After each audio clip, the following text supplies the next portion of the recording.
আসসালামু আলাইকুম ওয়া রাহমাতুল্লাহি ওয়া বারাকাতুহু। সুপ্রিয় দর্শক শ্রোতা, নামাজ নামাজ নামাজ এই নামাজ কত বড় গুরুত্বপূর্ণ ইবাদত।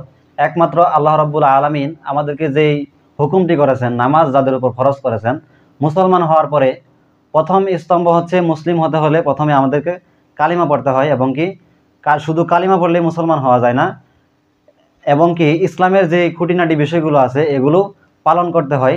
আল্লাহ রাব্বুল আলামিন আমাদেরকে নামাজ যেভাবে ফরজ করেছেন, নামাজ আদায় করার জন্য যেভাবে তাগিদ করেছেন, আসলে আমরা কিন্তু সেভাবে বর্তমান জামানায় নামাজকে তেমন ভ্রুক্ষেপ করি না। কাজেই আমাদেরকে নামাজের দিকে ফিরত আসতে হবে। আল্লাহ রাসূল সাল্লাল্লাহু আলাইহি সাল্লাম বলছেন, বাইনাল আবদি ওয়া বাইনাল কুফরি তারকুস সালাত। মুমিন বান্দা এবং কাফের বান্দার মধ্যে পার্থক্য হচ্ছে নামাজ ত্যাগ করা। কাজেই নামাজের গুরুত্ব এখানে বোঝানো হয়েছে। আল্লাহ রাসূল সাল্লাল্লাহু আলাইহি সাল্লাম যেদিন ইন্তেকাল করলেন, দুনিয়ার জমিন থেকে চলে গেলেন, তো সেই সময়ও আল্লাহ রাসূল সাল্লাল্লাহু আলাইহি সাল্লাম বলেছিলেন, নামাজ নামাজ নামাজ, আমার উম্মতেরা নামাজ ছেড়ে দিও না। নামাজের এত গুরুত্ব বোঝানো হয়েছে, কিয়ামতের দিন আল্লাহ রাব্বুল আলামিন সর্বপ্রথম জিজ্ঞাসা করবেন নামাজের হিসাব সর্বপ্রথম চাইবেন। তোমাদের উপর নামাজকে ফরজ করা হয়েছিল, কিন্তু তোমরা নামাজ আদায় করেছো কিনা, এই হিসাবটি কিয়ামতের দিন আল্লাহ রাব্বুল আলামিন সর্বপ্রথম চাইবেন, তারপরে বাদ বাকি সব হিসাব। তো নামাজ যাদের ঠিক থাকবে, নামাজ দিয়ে যারা পার পেয়ে যাবে, আল্লাহ রাব্বুল আলামিন নামাজ যাদের নামাজ কবুল করবেন, যারা সঠিকভাবে সঠিক নিয়মে নামাজ আদায় করে, আল্লাহ রাব্বুল আলামিন তাদেরকে জান্নাতে দাখিল করবেন। সুবহানাল্লাহ। নামাজ সম্পর্কে আরেকটি হাদিস, আল্লাহ রাসূল সাল্লাল্লাহু আলাইহি সাল্লাম বলছেন, ইন্না সলাতা তানহা আনিল ফাহশাই ওয়াল মুনকার। নিশ্চয় নামাজ মানুষকে অন্যায় অশ্লীল কাজ থেকে বিরত রাখে। দেখেন, এই হাদিসটির প্রমাণ আপনি নিজেই পাবেন। যখন সকালে ফজরের নামাজ আদায় করতে যাবেন, ফজরের নামাজ আদায় করার পর বাসায় আসলেন, দুপুর পর্যন্ত যখন কাজ করবেন, অন্যায় কাজের দিকে আপনার মনস্থটা কম যাবে। কেননা যদি আপনি ফজরের নামাজ আদায় করার পর জোহরের নামাজ আদায়ের আগেই যদি কোনো খারাপ কাজ করে বসেন, আর এটি যদি মানুষ দেখে, তখন তারা কি বলবে, এই ভয়েও কিন্তু আপনি শয়তানি কাজ থেকে দূরে থাকবেন। যখন জোহরের নামাজ জামাতের সাথে আদায় করলেন, ঠিক সেই সেম আসর পর্যন্ত সময়টা কিন্তু আপনি পাপ কাজে লিপ্ত হবেন না।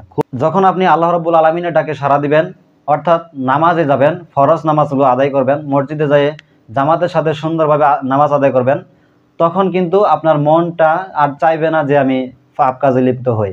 তো আসর থেকে মাগরিব পর্যন্ত সেম, ঠিক সেভাবেই মাগরিব থেকে এশা এবং এশা থেকে ফজর পর্যন্ত সেম সময়টা আপনার কাটবে। কাজেই নামাজের প্রতি এত গুরুত্ব দেওয়া হয়েছে যা বলা বাহুল্য। আল্লাহ রাসূল সাল্লাল্লাহু আলাইহি সাল্লাম অন্য একটি হাদিসের মধ্যে বলছেন, as-সালাতু মিফতাহুল জান্নাহ। আল্লাহ রাসূল সাল্লাল্লাহু আলাইহি সাল্লাম বলছেন, নামাজ হচ্ছে বেহেশতের চাবি স্বরূপ। নামাজ যদি আপনার ঠিক থাকে, তাহলে কিয়ামতের দিন সব ঠিক। আল্লাহ রাসূল সাল্লাল্লাহু আলাইহি সাল্লাম অন্য একটি হাদিসে বলছেন, আল্লাহ রাব্বুল আলামিন যখন কিয়ামতের দিন তাদের বান্দার নামাজের হিসাব চাইবেন, তখন যদি তার বান্দার ফরজ নামাজগুলো প্রথমে হিসাব করবেন, যে সারা জীবনে তার জীবনের যতটুকু আয়ু ছিল, সে ফরজ নামাজগুলো কত রাকাত নামাজ আদায় করেছেন, তো এই বিষয়টি যখন হিসাব করবেন, তখন যখন দেখা যাবে যে সেই ব্যক্তি ফরজ নামাজে ঘাটতি আছে, ফরজ নামাজে যখন ঘাটতি পড়ে যাবে, তখন বলবেন যে সুন্নত নামাজ কত রাকাত পড়েছেন, সেই সুন্নত নামাজগুলো ফরজের সাথে যোগ করো, ফেরেশতাদেরকে অর্ডার করবেন।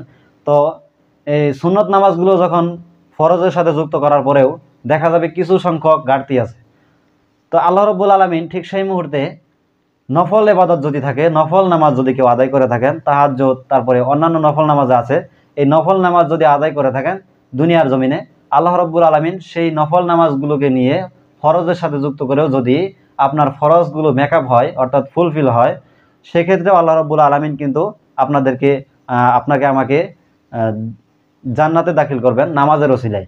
আল্লাহ রাব্বুল আলামিন কাকে কোন ওসিলায় ক্ষমা করবেন তাহা বলা বাহুল্য। কাজেই আমরা যদি সঠিক সময়ে সঠিক মাধ্যমে সঠিকভাবে আল্লাহ রাব্বুল আলামিনের হুকুম আদায় করতে যাই, মসজিদে নামাজ আদায় করি, অর্থাৎ জামাতের সাথে নামাজ আদায় করি, আল্লাহ রাব্বুল আলামিন